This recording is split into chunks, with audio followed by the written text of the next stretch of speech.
Hi, welcome back to Lem's Cryptoverse. Today I want to talk to you about something that's going on in the market and I cannot figure it out. Now for me, call me arrogant, but usually when the market goes up or down, or whether it's crypto, whether it's stocks or bonds, I usually know the reason why. If not, the media tends to tell you what it is. But today I cannot figure out why, and I want to give you some ideas of what I was thinking about. So you're like thinking to yourself, what am I talking about? So let me sit down and let's get started. So what happened today is that Silvergate Capital went down, and I'm going to show it to you right here actually. It went down, not this one, that's not Silvergate, this one. Silvergate Capital went down, and I think you all know the reason why. It went down 42%, and the headline is this, that they're going to liquidate on a voluntary basis. And they said the reason why, and I've got it highlighted, is in light of recent industry and regulatory developments, that's why they're going to give a full repayment of all deposits and basically shut down. I can't remember the last time a bank has shut down. And then they said that many crypto firms, including big ones like Coinbase, Paxos, and that's related to the stablecoin, Gemini, Galaxy Digital, blah, blah, blah, they cut ties to the bank. And this was related to the investigation of Silvergate's tie to FTX slash Alemeda slash, I like to call him Son of Sam Bankman-Fried. Basically, I think personally, this may be related to Operation Choke Point 2.0. And I think the US government might be trying to restrict and basically choke all crypto, beginning with stable coins, as well as companies like Ripple. And also, in this case, what they're trying to do is put a stop, an end to the transfers of money between banks and crypto. I think that's what it is. But basically, Silvergate got screwed big time and they need to close. And one last thing here is the Whitehouse says that they're aware that this is happening. I think they're more than aware.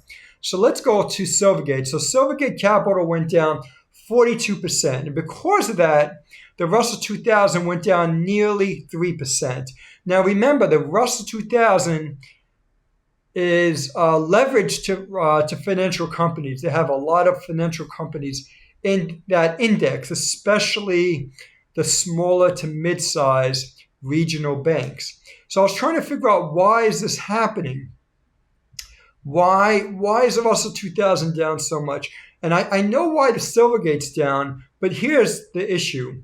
If you look at the larger bank indexes, like the KBW bank indexes, and this is not just regional banks, this is large commercial / money center banks. That index is near a 52-week low, and it was down at least 7-8% today. So something more than that is going down.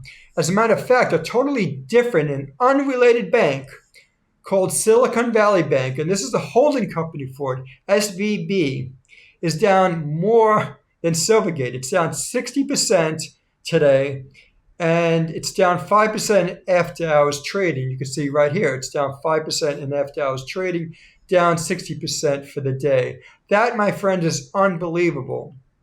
Because if you look at the US economy, it's strong, and as a matter of fact, it looks like it's accelerating. We saw the last labor report was very strong, and economic indicators are still strong.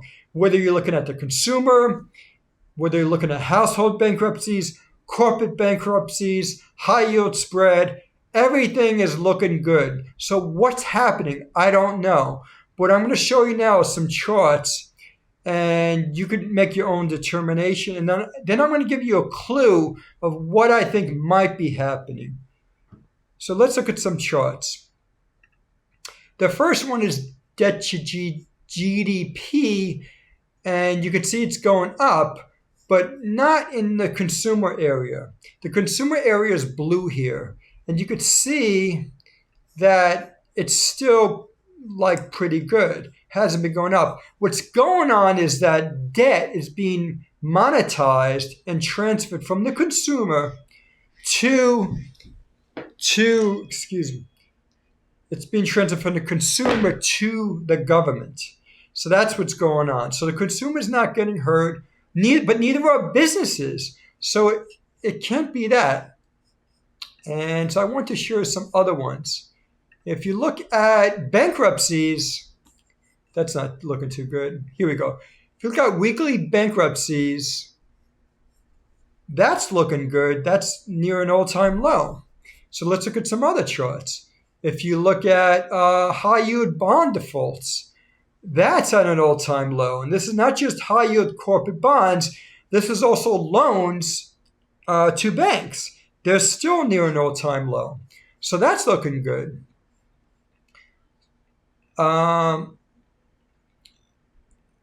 There's one last one I want to show you. But before we go to that, I want to show you my Freeform.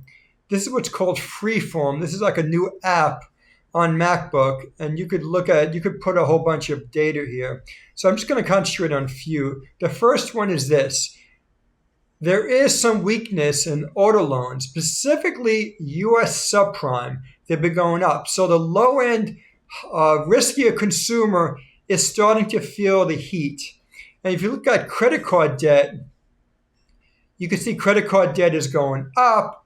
And if you look at the interest rate of that credit card debt, that's also going up. So there is some weakness. And what else did I want to show? Some other charts here. I think that's about it.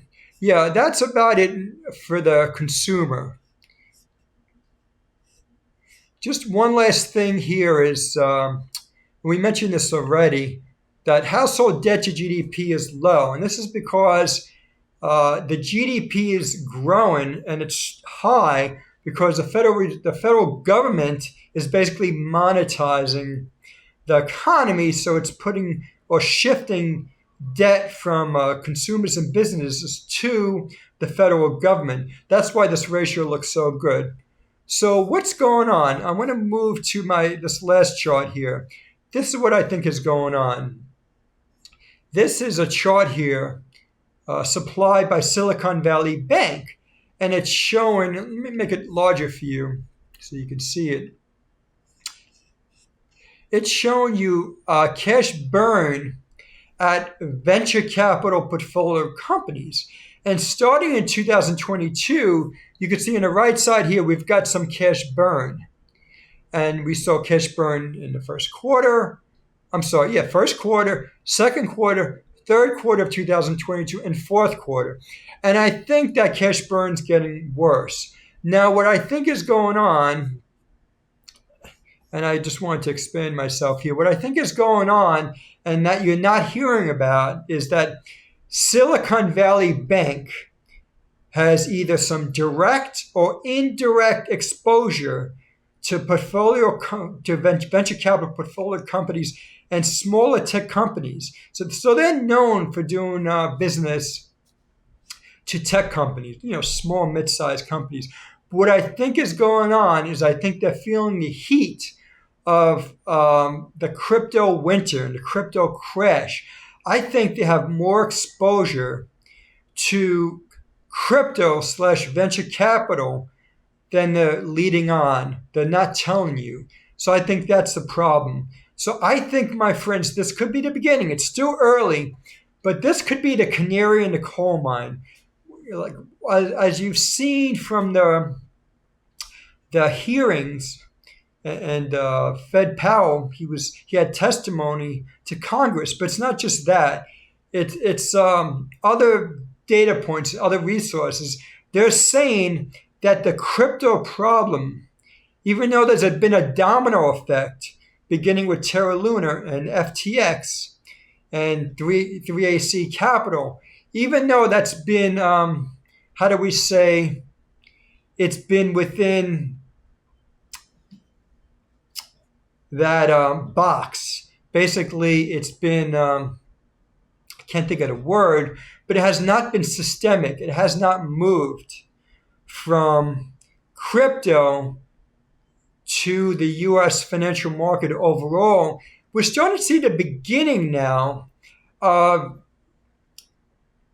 crypto bankruptcies moving from the crypto sandbox to the overall economy. And that's why you're seeing problems in banks move from Silvergate Capital to Silicon Valley Bank and some other banks. If you look at some other banks, their stocks are down tremendously. A good example is First Republic Bank.